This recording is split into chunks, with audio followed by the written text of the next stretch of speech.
¿Qué tal, amigos de Hanaren TV? Pues aquí una vez más con un invitado especial, el doctor Israel Arroyo, egresado del Colegio de México, doctor en Historia. Y pues en esta ocasión venimos a compartir, nos viene a compartir pues un par de ensayos que tienen contribución a un diálogo abierto. Doctor, muchas gracias por estar con nosotros. Pues Enrique Huerta, gracias. Queremos un poco conversar sobre este texto, Contribución a un diálogo abierto, 5 ensayos de historia electoral latinoamericana, que los coordinadores son Fausta Gantús y Alicia Salmerón, dos grandes íconos, dos grandes columnas vertebrales de lo que se puede conocer como la historia política institucional de los procesos electorales en América Latina.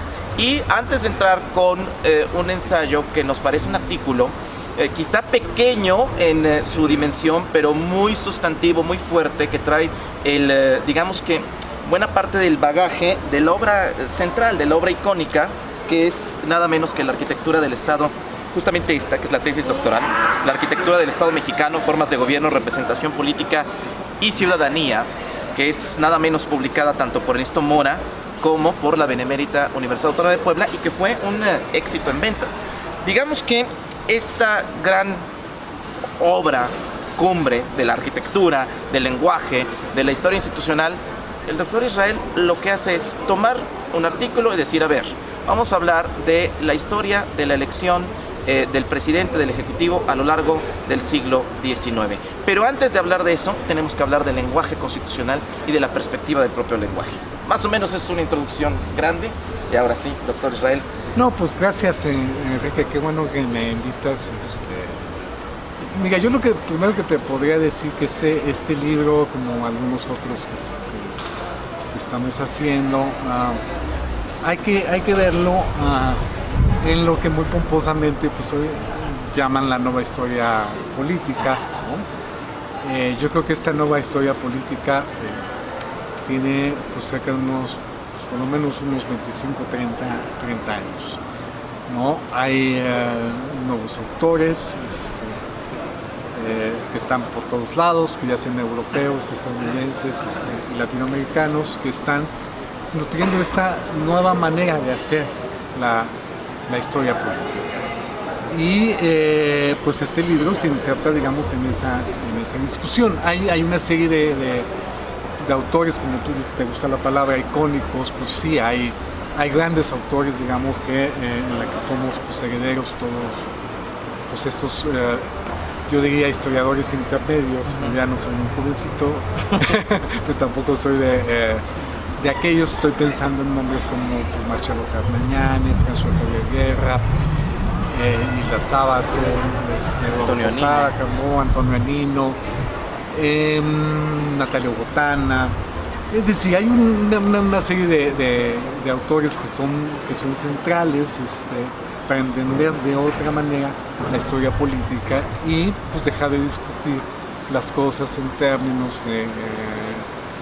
de caudillos, de militares, de solo lo religioso, en fin, digamos, se ha dado una vuelta de tuerca a este asunto y donde tenemos todos esos referentes.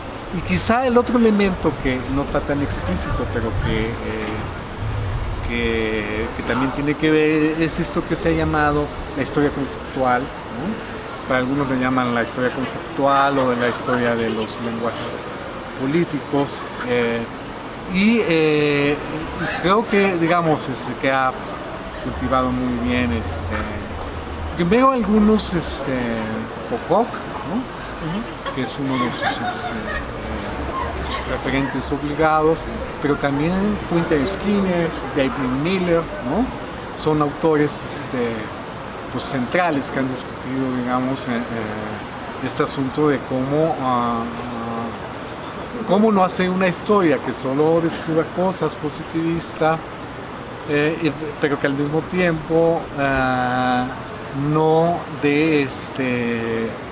no ocupe los conceptos como una camisa de fuerza, ¿no? Y digamos, ese es el gran reto de la historia conceptual. Bueno, hay muchos, pero digamos, ese es uno Que de esa los, es de en los buena retos. medida la idea del giro lingüístico, hablando de Skinner, hablando de Pocock, del momento maquiavélico de la tradición republicana atlántica, una perspectiva de larga duración en torno al uso de las palabras, al uso de los conceptos, a las configuraciones históricas de esas palabras y a la transformación de estas mismas configuraciones. Y es que en las primeras líneas de esta introducción, el doctor Arroyo nos comenta, han cambiado presupuestos y preguntas historiográficas, porque en efecto no viene la cosa de caudillos únicamente, no viene la cosa de pólvora, hay política más allá de la pólvora, más allá de los balazos, y esta política tiene configuraciones que vienen de muchos lados y que responden a preguntas concretas. Sí, por ejemplo, digo, para que nos aterricemos más un poco este asunto, de qué cosas se está preocupando esta nueva historia política y de lenguajes políticos, es preguntarse sobre el fraude electoral, ¿no? Entonces, por muchos años, autores como Fernando Escalante, François Javier Guerra y sus seguidores, la cosa viene de antes, pero digamos ellos reactivaron este debate, pues pensaban que en América Latina, en México en concreto, pues solo había ciudadanos imaginarios, ¿no? Entonces, digamos, esta caracterización, esta manera de ver la política, yo creo que sí generó, digamos, consecuencias terribles para el quehacer de la historia política, porque se dejó de estudiar la dimensión jurídica de los ciudadanos, se dejó de estudiar las prácticas políticas de los ciudadanos, se dejó de estudiar la historia de la representación política y se dejó de estudiar las elecciones en general. Entonces, este tipo de premisas, en lugar de ayudar, es una especie de autoflagelo, una idea muy eurocentrista de que solo las cosas funcionaban bien en Europa o en Estados Unidos, pero que en América Latina pues éramos mensos, tontitos, no sabíamos entender cuál era el concepto de ciudadanía, adoptábamos las ideas más complejas ¿no? para realizar elecciones, en fin. Entonces todo eso es lo que está cambiando. En estos últimos 30 años, digamos, hay un debate tremendo. Yo, digamos, también estoy con un grupo de trabajo en el Instituto Mora, precisamente las coordinadoras de este proyecto, Fausta Gantús y la tremenda Alicia Salmerón, que pues precisamente se han dedicado a hacer unos 5 o 6 tomos sobre las prácticas políticas, una dimensión de la cultura política en la historia que no se había hecho ese ejercicio. Entonces, por ejemplo, ahí hay un producto de más de 20 y tantos investigadores que están haciendo investigaciones en México y que se han publicado, digamos, distintos libros en distintas dimensiones, y digamos, dentro de ese quehacer pues sale también este libro con una dimensión más internacional y comparativa, ¿no? Y justamente el tema, decía, esta página se llama Hannah Arendt TV. Siempre queremos vincularlo un poco con el pensamiento político de Hannah Arendt. Decía Hannah que la historia no es otra cosa más que la política del pasado, porque existe, en efecto, un pasado que es un dato que no se puede modificar, que ahí está, que se puede conocer de manera indirecta, a través de testimonios, de documentos, etc. Pero también se puede hacer de manera comparada. Y entonces vemos que hay una tragedia que no se haya estudiado en la historiografía clásica, por decirlo de alguna manera, las elecciones y los procesos electorales y los procesos institucionales de gobierno, cuando incluso en etapas convulsas, en etapas violentas, incluso las elecciones, los comicios con diferentes modalidades de sistemas representativos eran una variable de legitimidad, incluso para gobiernos de carácter autoritario. Esto no solamente lo podemos pensar en la dictadura de Porfirio Díaz aquí en México, sino que se repite en muchas escenas latinoamericanas, que también esta es un poco la perspectiva que quiere dar el texto de esta especie de visión latinoamericana, historiográfica de largo alcance en torno a un periodo. Sí, sin duda, porque digamos una de las cosas que quiere proseguir este libro, esta tradición que se inaugura en estos íconos de los que hablábamos, pues es decir que el asunto es no solamente es un problema de México, de cómo venían las cosas en México, ¿no? Porque es rascarse el ombligo, sino sino cómo esto había permeado a casi toda América Latina, ¿no? Y se dejó de hacer cosas en casi toda América Latina, quizá por esa, digamos, pues ese asunto de que esta nueva historia política solo tenga 30 años cuando tenemos tradiciones en otros países, como el caso inglés, que han estudiado su historia del parlamentarismo pues desde que eran chiquitos, desde el siglo XVII, en fin, ¿no? O incluso antes, ¿no? Desde el propio Hobbes y las debates que tiene con Coke y con tantos otros. Entonces, mientras aquí tienes un ejercicio reiterado, aunque haya fraudes y todo, pero están estudiando, en América Latina tienes una autoflagelación de que aquí no ocurrió nada, de que eso no fue importante, que eso fue una ficción democrática, que los ciudadanos eran imaginarios. Y la verdad que no, que las elecciones, lo que pasa es que hay que cambiar las preguntas, y creo que eso tiene, mal haríamos en buscar entidades democráticas en el siglo XIX, aunque ya también se está haciendo. Posada tiene un proyecto por ahí para ver los significados de la idea de democracia que ellos tenían, no la que tenemos nosotros metidos en la cabeza, sino la que tenían los actores. Entonces tienes ese tipo de preguntas sobre el significado político de las elecciones. Hay una frase que me gusta mucho de Louis Hermet, que la hizo para el siglo XX, que es: ¿para qué sirven las elecciones? ¿Qué hay que hacerle al siglo XIX a nivel latinoamericano? Entonces hay que buscar esos nuevos significados de la política, de la noción, incluso si tú quieres, de la democracia, la propia idea de fraude. Yo nunca me cansaré. Esta nueva escuela está muy preocupada por eso, digamos, por el término fraude, ficción democrática, como si solo se diga fraude en América Latina. Eso es falsísimo. Hay estudios muy sesudos, como el de Gorman en Inglaterra, que en el siglo XIX hacían igualmente fraude en Inglaterra, ¿no? Y en Estados Unidos igual. Entonces, ¿por qué esa autoflagelación, ¿no?, latinoamericana? Entonces, en dado caso, hay que ponderar esa idea del fraude, ¿no?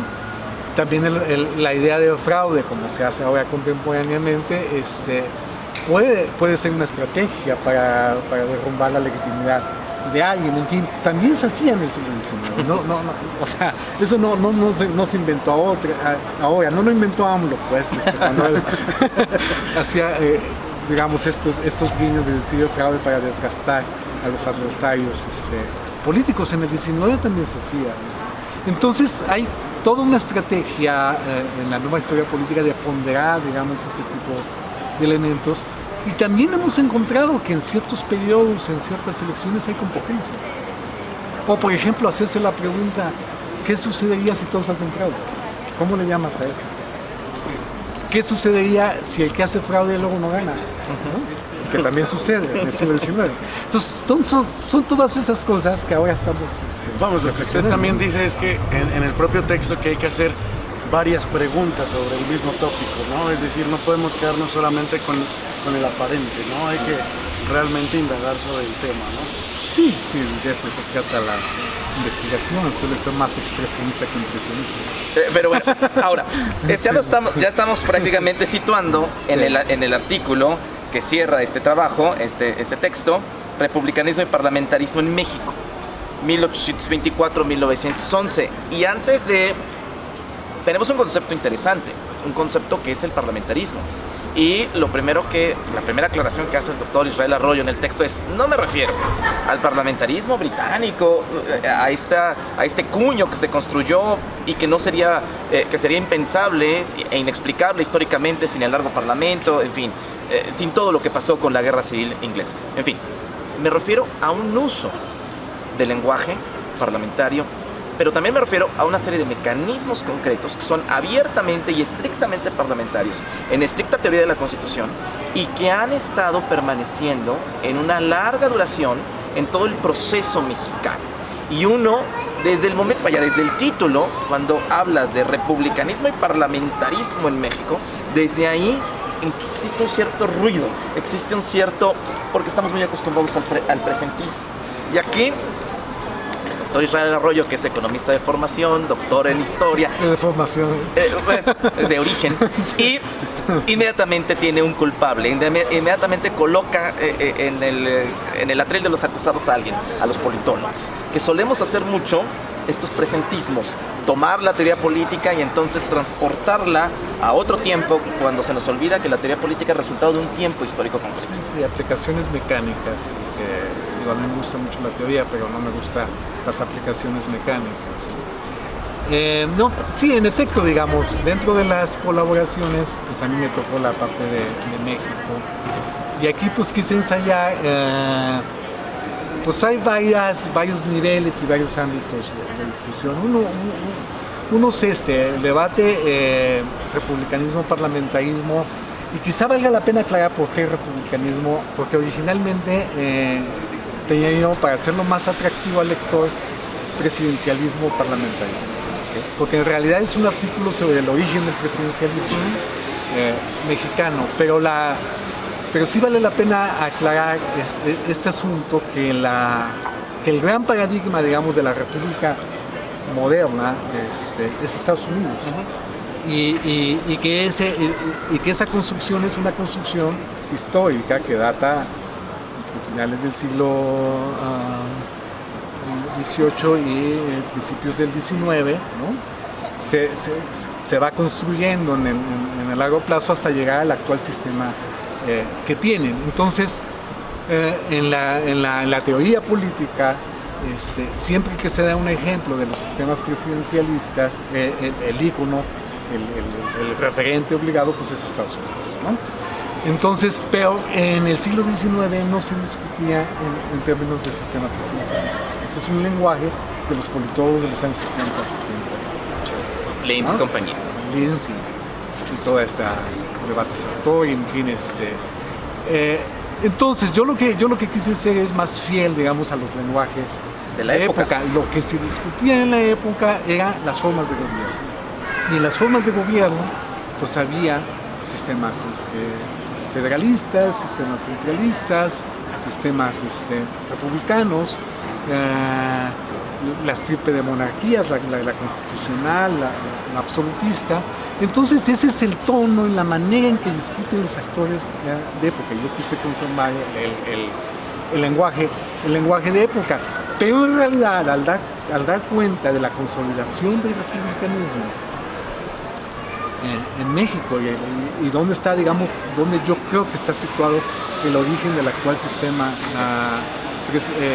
republicano, doy cuenta del origen del sistema presidencialista, de lo que hoy conocemos como el sistema presidencialista. Y al situar el origen y las características de lo que es el sistema presidencialista o la consolidación de lo que yo considero que es el republicanismo, entablo un debate que los politólogos y que los políticos actuales, quizá Muñoz Ledo sea una excepción, que sí entendía un poco cómo estaba el debate, pero no habían entendido que estaba, sí, cuando quisieron proyectar que querían un sistema parlamentario, si cambiamos un sistema parlamentario y dejar el republicano, lo que yo también trato de decir, o digamos la utilidad contemporánea, si tú quieres, es decir que sí hay una tradición parlamentaria, ¿no? En México, no en el sentido clásico, sino que tiene sus peculiaridades, pero que vale la pena rastrear, y que incluso hay pervivencias en el actual diseño constitucional de ese sistema parlamentario. Y de hecho hay, con la reforma de Beltrones, que así se le conoce, hay en el actual sistema la posibilidad de operar con ese sistema presidencialista o semiparlamentario. En el estudio de las fuentes, en el estado del arte, inmediatamente se ubica este sistema presidencial curiosamente desvinculado de la construcción republicana por parte de los estudios de constitucionalistas, de abogados, lo ubican en un lugar erróneo. En 1800, el constituyente del 23-24. Y entonces, en el texto, de las primeras cosas que dejan claro el doctor Arroyo no es 23-24, los constitucionalistas están mal. Entre constitucionalistas está Carpizo y vacas sagradas, ¿no? Sí. Es porque no leyeron nada. Y entonces, tiene que estar ubicado en 1856-57. Y politólogos prominentes como Crespo, ¿no? Bueno, ¿no? entre tantos que otros. que también es historiador. Él no tendría pretexto. Pero tendría menos pretexto. O sea. José Antonio Crespo no tendría tanto pretexto. Pero bueno, Sí. el tema es el constituyente del 56-57. ¿Por qué? Bueno, tiene que ver con estas características que estamos diciendo. ¿Qué es lo que distingue un sistema presidencialista? Pues una de las cosas es que el Poder Ejecutivo, el presidente, la cabeza, es elegido directamente por los ciudadanos, que se entabla una relación directa entre la ciudadanía y la elección del presidente de la República. Otra característica pues es que él designa a sus secretarios de Estado, en fin, podemos así seguirnos con nosotros, pero digamos, ese pase ya es suficiente.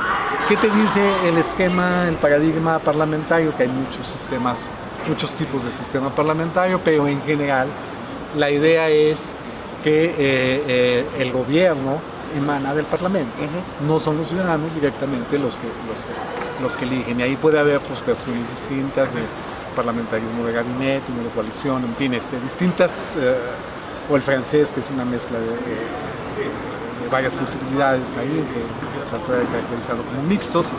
Pero entonces tienes estos dos, entonces la primera vez para volver a México, la primera vez que ocurre, digamos, este elemento que nos podría situar el origen, el nacimiento de que sean los ciudadanos los que elijan directamente al Poder Ejecutivo, pues es en el 57.